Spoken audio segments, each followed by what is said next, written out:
Thank you for tuning in to the best parenting show on the internet, Post Daily Dose. It's the Post. It's the Post. It's the Post. The Post Daily Dose. It's the Post. It's the Post. It's the Post. The Post Daily Dose. It's the Post. It's the Post.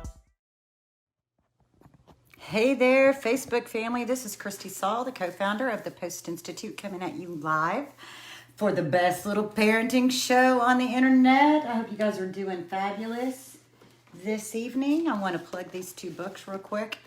We're going to start with this one, The Great Behavior Breakdown. You can find this at postinstitute.com as well as on Amazon. Then we have The Great Behavior, From Fear to Love, that you can get on promotion at feartolovebook.com. And dun dun dun dun dun dun dun dun dun dun dun. This is our new workbook. See? The new workbook is now available on Amazon, print on demand, and I will be getting some printed so that we can have them on hand to ship out. Probably we'll put together a little package that has both books together. And hello, Sephora. It is beautiful to see you, and I see some other folks watching. I'm going to bring this back up again. It's now available on Amazon, print on demand, the Fear to Love workbook. I know Brian is using this and he created it and has been using it with families that he's serving in the program that he's operating in California. As I was working on the layout, I'll tell you what, this is really, really good. It's really good. There's some really good exercises. So this is a great pencil and paper kind of workbook, but it is designed to help you dig deeper into your own experiences, as well as dig deeper into understanding your child's experiences. So I strongly encourage it. Like I said, I'll be getting it up on our website soon. I need to get some printed locally. Hopefully I can find a good price, because look how pretty. I'm just going to show you. The inside is it's colorful and it's so pretty. Each chapter is a different color. It starts with the pre-test and a post-test. If you're involved with an agency, this would be you could put these two little things together and have an excellent training program. You could do your own sort of book study. So I just want to encourage that. Let's see. First of all, I want to make sure and remind you guys, I'm still really focused on the whole New Year thing. And one of the things I did was I rearranged my office. That's part of my New Year's resolution, because I want to get my office set up better so we have some visual interest when I'm doing videos, but I've not gotten all that done yet. But we've been talking about these handouts, and they are still available for free on the Post+Institute website. Printables and handouts. Brian's 4-point trauma-informed checklist. There's an emotional guidance scale to help you kind of be able to take note of where you're at emotionally, and some strategies to help you nudge the knob, is what I call it, nudging the knob just a little, to feeling a little bit better and a little bit better. And then there's this sheet from Mood Monitoring where you can color code. This isn't a pass fail. This isn't stickers and stars with rewards and consequences. This is something that you can do, your kids can do, anyone in your family. And the idea is that you, use some colored pencils to represent whatever moods you would like to be able to identify. And then you just color the sheet. You just color each day. And one of the things that became evident by one of my daughter's peers, one of her friends, was that she realized at the age of 14, she realized she could color her squares more than one color, that a bad morning or a bad moment doesn't necessarily make for a bad day. And I felt like that insight for a 14-year-old was absolutely incredible. And so I find these to be really good tools And I think they will be good in terms of helping us work on the posture of our heart. I'm just going to read the very first section on this trauma-informed daily checklist. There's just a handful of little things that I want to read. Self-awareness. I'm aware of my breathing. I'm aware of my thoughts. I'm aware of my feelings. I'm aware of my body. I am taking this moment to place all other concerns out of my immediate consciousness, and I'm choosing to focus on those that I am serving. That's just really powerful. That level, inviting yourself into that level of self-awareness is extremely, extremely powerful. So my topic tonight is about why are we working on the posture of our heart? Well, because the posture of our heart will determine everything that comes out of it. So when we have a deep understanding of the impact of trauma, and we view our children as doing the best they can at any given moment, then it changes how we speak to them. It changes our tone of voice. It changes our facial expressions. And what Brian tells us in the book From Fear to Love is that it is those subconscious ways of communicating that our children connect with at such an intense level. That's why fake it till you make it is terrible advice, because you can't fake your energy. You can't fake the posture of your heart. I was thinking about this, and I was thinking about like just different phrases that people say. Things I was thinking about the phrase, I'm trying to think what it was. Am I making myself understood? Think about just that phrase. Am I making myself understood? And we may ask that with different words. You know, those are maybe my words. You may have different words for a similar question. And think about this. If the posture of my heart is bitter, angry, defended, then I might say that phrase, am I making myself understood? Like that. Or if the posture of my heart is one of understanding and one that's got tenderness in it, then I might say it more like, am I making myself understood? Like I really need to know. Like I'm actually curious. I'm not just demanding that you understand because I'm angry. I'm really asking, do you understand what it is that I'm saying? And so the posture of your heart changes everything about you. It changes your energy. It changes your facial expression. It changes your tone of voice. It changes the look in your eye. And those are the things that our children are so sensitive to. And so that's why as we're beginning the new year, as we're stepping off into the new year, I'm encouraging you all to create New Year's resolutions that invite you to have a different position in your heart. Your goals may be things like my goals have to do with things that I'm reading, what I'm feeding, the things that I'm feeding myself, the things I read, the things I listen to, the way I start my day. I'm wanting to make sure I start my day with some quiet time, some meditation, some prayer, writing my goals.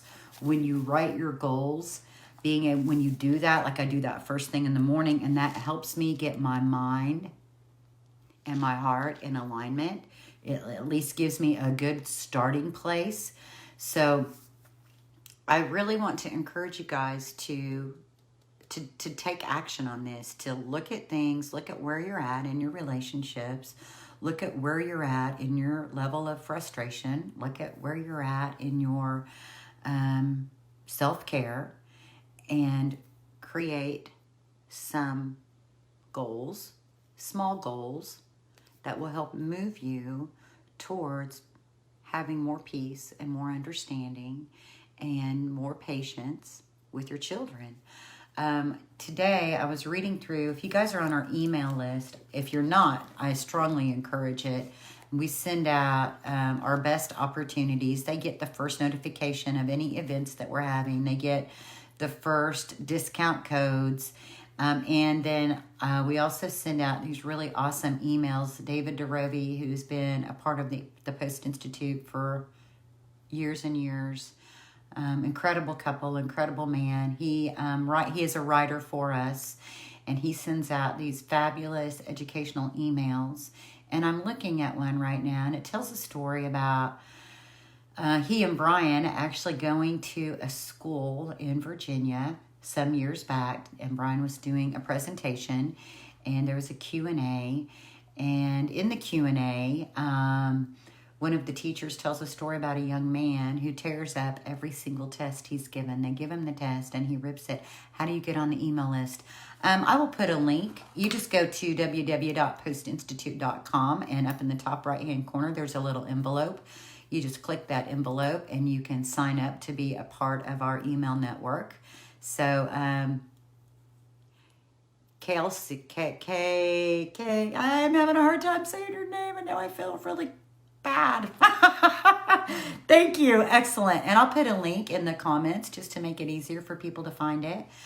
So it goes through this story, and, you know, the teachers, they're all just completely frustrated. You know, they've lectured and talked and tried every consequence in the world, and this kid just tears up every test they put in front of him. He just tears it up. He won't do it. And so they're like, so what do you think we ought to do about this? And so Brian's suggestion was, don't put the test on his desk. The next time there's a test, hand out everybody's tests, and then go to his desk with the test and tell him that you'll have his test waiting for him at your desk whenever he's ready, whenever that may be. And so a little time passed, and the young man came up to the teacher's desk and got the test and went back and did the best that he could. And so the idea is that we have to be more creative. We have to really understand sometimes what's underneath, what's going on underneath. And in this situation, you know, Brian didn't go into a big explanation about how this could be rooted in sort of a defended nature of the child, and how it may be part of challenges with authority, and kind of I'm not going to do it because you told me to do it, that it has to be on his terms. But what he did do is offer something they hadn't tried, offered something out of the box, offered something different. So if you keep trying the same thing over and over and over again to create relationship with your child, or to try to address a challenging behavior, and you are not having success, then that tells you it is time to try something vastly different. And a lot of times we just get really locked, just like our kids get locked into their way of doing things and their ways of thinking. We do the very same thing. We get locked into these ideas that we just need to punish harder, or we just need to give a more severe consequence. They just don't feel it bad enough. But the thing is that with kids who come from traumatic backgrounds, when you start piling on consequences and punishment, you're pushing them further away. You're creating more stress at the brain level.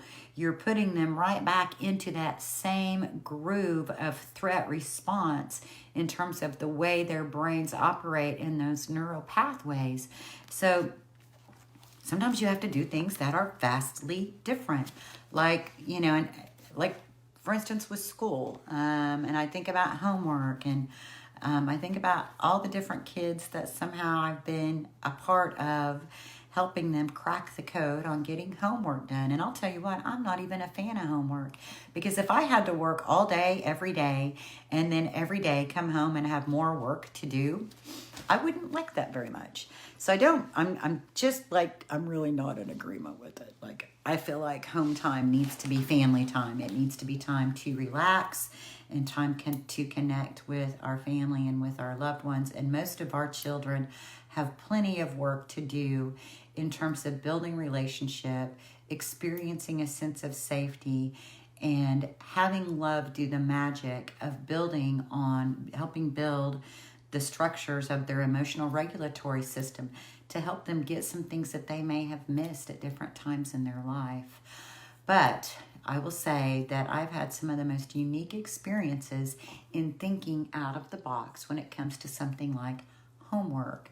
And so, for example, my nephew was someone that I did homework with because it became a fight between he and his Mimi every time they sat down to try to do homework.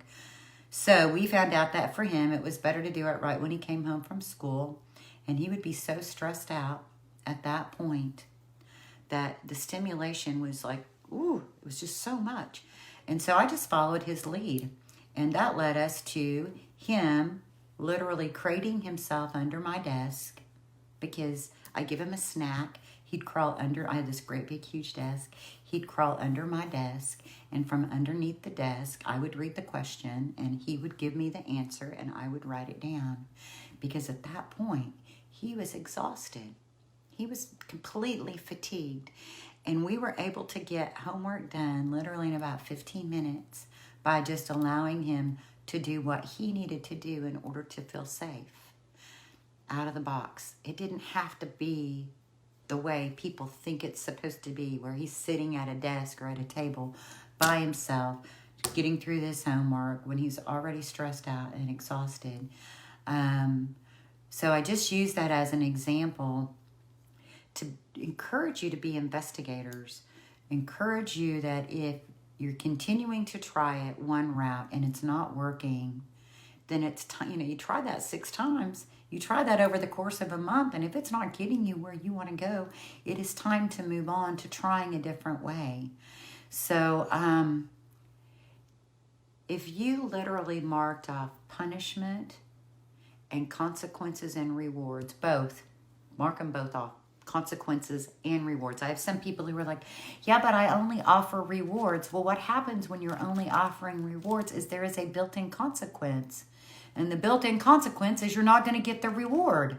So we know that that causes additional cortisol pumping through the brain, and that for our children, they do not have enough oxytocin available to help modulate that cortisol. So sometimes the things that we are putting in place to invite a particular behavior, when we're putting in a punishment or the promise of a reward if they accomplish it, that sometimes that creates more chaos at the brain level than it does help. So if it's not helping and it's just making it harder for your child, then it's time to put it aside and try to come up with more creative avenues. And if you have a hard time coming up with a creative idea about how to address a certain thing, shoot us an email or shoot me a message, a messenger, because that becomes great conversations for us to have all together, because then we can learn all together. I think about like my son. Ooh, he used to have a really hard time getting out the door. And the funny thing is that when he first came to our home, people couldn't get him to stay anywhere. That's how he ended up being with us, was because he ran. He was a runner. And after he came to be in our home for about 6 months, oh, he had such a hard time leaving. Sometimes when we needed to go places, he would literally pack up everything that was his most valuable possessions. He would put it all in a big bag, and then he would get his computer and his stereo, and he would load it all in the back of the Suburban. And I'm not sure if it was that he was worried that somebody was going to mess with his stuff when he was gone, or if there was something in him that was fearful that he wouldn't come back. I'm not sure. I just know it was something he needed to do. And even though I would be a stressed out freak of a woman, and I was, because here we'd have people who needed to get to appointments or this or that, and here he is needing to go through this big process. And I would go in the house, right? I would be like, okay, we got to go. We got to be there. We got to leave in, 15 minutes. Let's get in the car. Let's get loaded up. And I realized that the more I sat there and tried to get him going, the more anxiety I was creating for him, the more anxiety I created for him, the harder it was for him to get out the door. So I found through the process of just paying attention, I just tried stuff that anybody would try, right? I tried all the fussing, all the pre-warning, all the things, right? Fuss, whatever, everything that every parent would do in that situation, except punishment. No punishment was ever threatened. But what I found to be the most helpful was for me to let him know that it was time to go and to wait long enough for him to get up and move and then for me to leave. And once I left, I would just go sit in the car and I would wait. And every time I would feel anxious and nervous that he wasn't going to come. And I would have to breathe. I would have to talk myself off the ledge. And every time he would come. And every time we would make it on time, despite the fact that I was so anxious that we wouldn't. And now he is 27 years old, and every morning he's up by about 7:30, hangs out. He likes to play his game in the morning, have a little breakfast, take a little bit of a rest, then he gets up and he goes to work. So a lot of the things that I was extremely fearful about with regards to him being able to manage transition and get himself out the door and get himself where he needed to be on time, it's all worked out. So a lot of times people say, love isn't enough, but I beg to differ. I think sometimes we get confused about what love really looks like.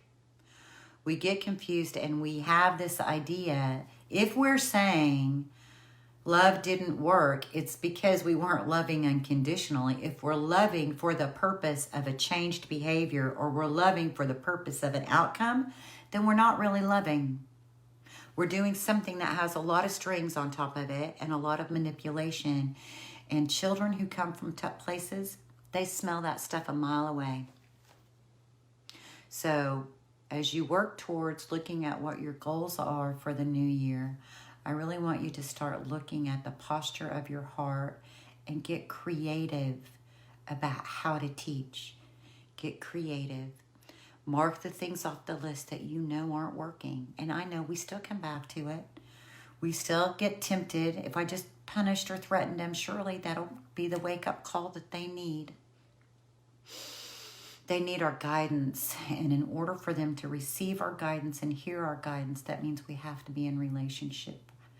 Joni says, thank you for explaining about lack of rewards as a consequence too. Yeah, you bet. I want to share one other little story that happened today because it had such a profound impact. It was a conversation I was having with someone I'm doing some coaching with. She is an adult adoptee. And this was a phrase that stuck with me from our conversation. She was talking about her parent-child relationship. And she said, it just got so exhausting trying to be the version of me that pleased my mother the most.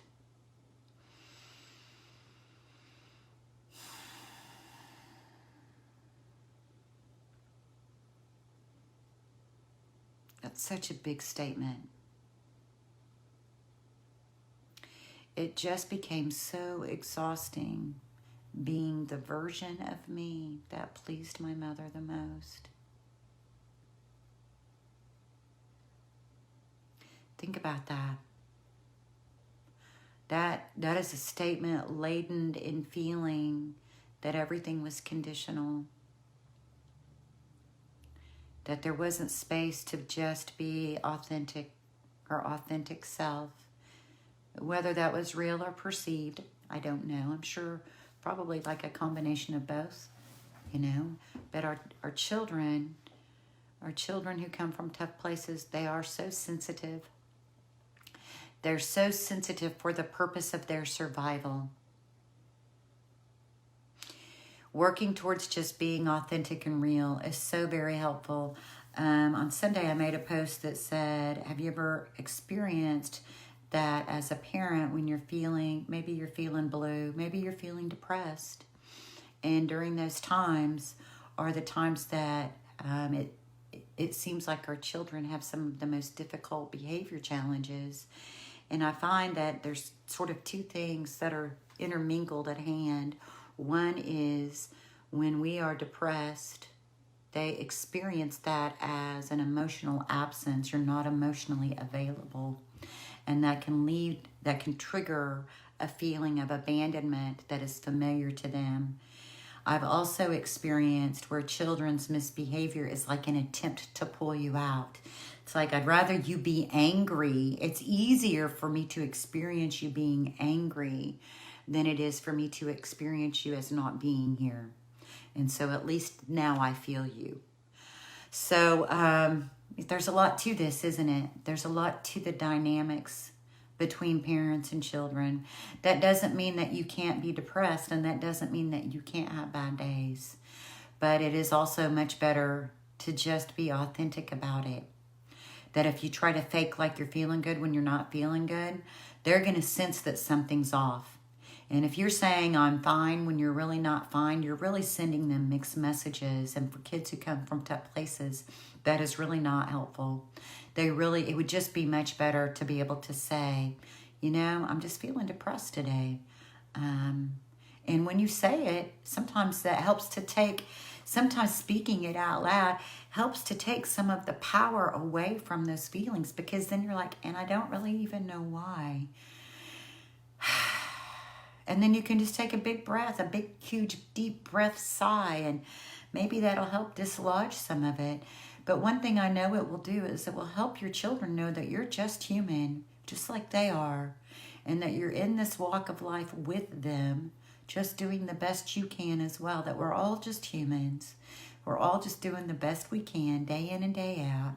And a lot of what that looks like depends on how stressed we are and how our self-care is. Now, there's a lot of other stuff in there. You know, our self-care changes as your body changes, as your age changes, what you need to do for your self-care changes. And a lot of times we don't notice that until we're, 2-3 years into it. And then that's why this sheet, like this mood monitoring sheet with all the squares on it, that's why it's so helpful, because it can help you detect trends that you might be blind to, because we get so busy doing that sometimes we don't pause long enough to even know how we feel, much less how other people are perceiving how we feel. And they're picking up on it. So this is all about helping create more self-awareness so that we can shine the light back into the subconscious, bring these unconscious things that have been running us to our conscious awareness, so that we can be more present, more loving, more attuned to our children, and know that we're the thermostat in our home, that we set the temperature, and that we are the leaders. And so these are just all activities to help build your family leadership skills. So as always, I hope that at some point this evening, anything that you've been worried about, anything that you've been stressed about, anything you've been fussing about, that you can just set all that aside, push pause on all of that. Just push pause. You can come back and push play anytime, and spend 30 minutes to an hour just enjoying your children. Just enjoying them in whatever way you know you need to. So in your family, it may be that you go spend 10 minutes, 15 minutes with each child individually, or maybe you can bring 2 together and 2 together and 2 together. Maybe you can do something, everybody all together. Every family's different. So you got to trust what you know about your children. Spend time with them, just enjoying them. Maybe watch TV together. Maybe play a game together. Maybe create something together. Maybe cook together. Maybe watch them in their game and, be inquisitive, really get into it. Like, what is this anyway? You're really good at it, or I see how much you're learning, or, just take time away from all of the instructing and all of the directing. Just take time to let the love you have from them shine from your eyes. Let them feel it from your heart, and enjoy how incredible your X-Men with superpowers really are. And remember what Brian tells us, in any given moment, we can act out of our same blueprints of stress and fear and overwhelm. Or we can take 1 to 2 to 3 deep breaths, and we can choose love. Much love to you guys. Thank you so much for tuning in. We appreciate you. Thank you for all that you do day in and day out to create healing for your family. We'll see y'all tomorrow.